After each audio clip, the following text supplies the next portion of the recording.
If you go on to enjoy the video, please consider hitting that like button and subscribing. It does really help me out a lot. And if you're into Funko Pops, I've just started a brand new channel dedicated to them. The link for that can be found in the description. And beat the random lottery that is FIFA points by buying the coins direct from u7buy.com. Use code TVM at checkout for a 5% discount, or if you're a new customer, get 8% discount. The link is down below. What is going on, guys? TVM here. Welcome back to a brand new video and a final play review for today. I thought it would be a good idea because A, I packed him, and B, because he actually looks kind of decent, I suppose, if you only really look to use him in objectives, and that's kind of where this play review is aimed at. It's not going to be, can you use him as a super sub in Rivals or in Weekend League, because yeah, you probably can if you're good enough and if your opponent isn't quite up to standard, but for the most part at least, you are probably going to want to use him in objectives. And being 81 rated, that is low enough to be able to put him into Managerial Masterpiece and cause some, I mean, he's going to cause so many problems for so many defenders, because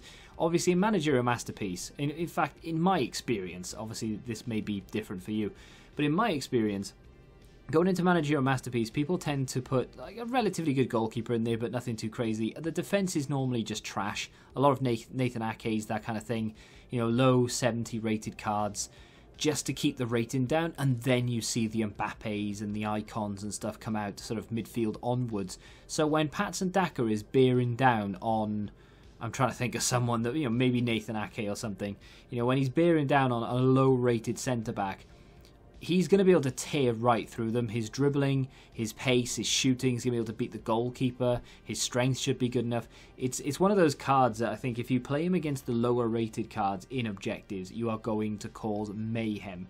And what causes that mayhem? Well, the stats are 97 acceleration, 96 sprint speed with 93 agility. Those are the biggest selling points of the card. Unfortunately, he's only 3-star, 3-star. Medium work rate's not ideal. He's 6 foot. Obviously, in a perfect world, he'd be 5-star, 5-star, right? But in an ideal world, he would have 4-star skills. He is maybe on the cusp of being, I would say, capable of doing them. So I know you can do like 4-star skills with any player, but his dribbling or ball control, whichever one, needs to be a little bit higher for those skills to be able to come off and actually look good and be able to be performed well. Because at the moment, he's a little bit ropey on the ball. He is good in front of goal though, 87 finishing, 82 positioning with the shot power as well. Great stamina, very good jumping, and relatively good heading accuracy. I was using him off the bench toward the latter stages of the review. In the first half I did start him, but then I switched the team around once I'd got enough. So I put Ronaldo and Dybala in there. I think I brought Baggio in because I don't think he was playing beforehand. So kind of use him as a super sub, and that's where I would kind of recommend if you want to play him in Rivals or you want to play him in Weekend League, you definitely have to bring him on as some sort of super sub. Objectives though, again, it's not completely unfeasible to think, well, I'll maybe bring him on as a sub, because he's low enough rated that you can get away with just sticking him on the bench and he's not going to affect the rating too much, because obviously you only need a 79 rated team and he's only 81. A little bit different if he was like if there was like a second and third in form or something, he was 84, 85 rated, then it would be a different story, of course. But because he's 81 rated, you can get by with that. Is he any good is the question. I mean, I used him in Rivals and he was still scoring goals. Wasn't the most satisfying player in the world to use, don't get me wrong. The 3 players that I got lined up for tomorrow's reviews, they were all satisfied. Well, one of them maybe not so much, but the other 2 were definitely really satisfying to use. This was one that you kind of had to work for. Of course, like I said, we are in Rivals, so he is playing against a lot of the higher rated defenders that you will obviously be coming up against quite commonly in Rivals and in Weekend League, but he was still capable of going through them. His strength isn't terrible. It's 73, so it is, on paper, it's not very good. But in general, because he's got sort of that frame, that 6 foot, the agility and the strength being 73, if you give him a hawk or something to boost that up a little bit, then who knows? I mean, you can really sort of bash your way through. But in general, he wasn't too bad. His weak foot isn't as bad as I thought it was going to be. 3-star weak foot. He is right-footed, so he's got a few goals now with his left, 2 in succession actually, with his left foot. So I'm a little bit surprised. Then obviously reality bites, and he doesn't score that near post like he did before. So it's like it's not going to be a consistent thing. The biggest problem with this card isn't the skill moves. It isn't the weak foot. It isn't the ball control or the dribbling or the balance.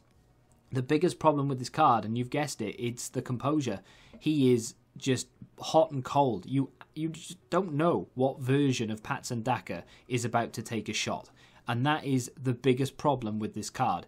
I don't know whether I'm about to hit the back of the net emphatically or whether I'm about to hit the guy in the front row who's not really paying attention to what's going on, because his finishing can quite literally just vary. It balloons up, you know. It can be accurate 1 minute and completely random the next. It's the inconsistency in front of goal that is the biggest problem for me. Running through on goal isn't a problem. As you can see, he, you know, fakes the touch there, gets in, takes a shot, and it's not even a great goalkeeper that time in Areola, but he still can't beat him. I used a player today, and I won't ruin who it was, but I used a player, and he was emphatic in front of goal. He didn't miss anything. And even when he kicked it straight at the keeper, the shot power was so good that it would just go past the goalkeeper. Totw Daka doesn't have that. You need to be a little bit more clinical with him because he only got 82 shot power, but also because that composure is so low, you are going to need to have patience of a saint to get on with this card. My enjoyment level was dampened slightly. Not a massive amount, but dampened slightly by the inconsistency in front of goal. That's all I'll say. I mean, in general, for an objective card, you'll struggle to find someone this low rated, this good, because of his pace, because of his finishing ability. I mean, really high finishing. It would be so much more satisfying if he had better ball control and dribbling. And of course, you know, I will mention it again, if he had better composure, happy days. But it's not the end of the world, the composure. It's the ball control and the dribbling. If that was higher, he'd feel a little bit better on the ball, and then up against those lower rated defenders in particular, it would be magic. Honestly, he'd just float through them.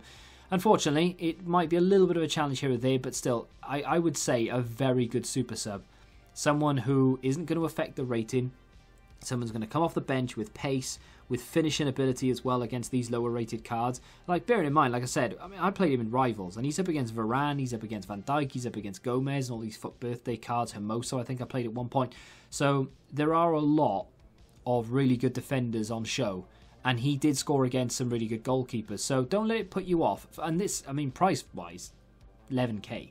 Absolutely insane, 11,000 coins for a very good objective card. I would highly recommend him if you're looking for someone just on the bench, low rated, that you can bring off and cause damage when you're going after these icon swaps tokens or some of these objective players or anything like that. I think there's one more icon swaps to come as well, so you will need these cards at some point if Managerial Masterpiece doesn't get another upgrade. Let me know what you think of Totw Daka in the comments. We will revisit this through Team of the Season, of course, but if you have enjoyed this video, hit the like button, subscribe to the channel, and until the next time, goodbye.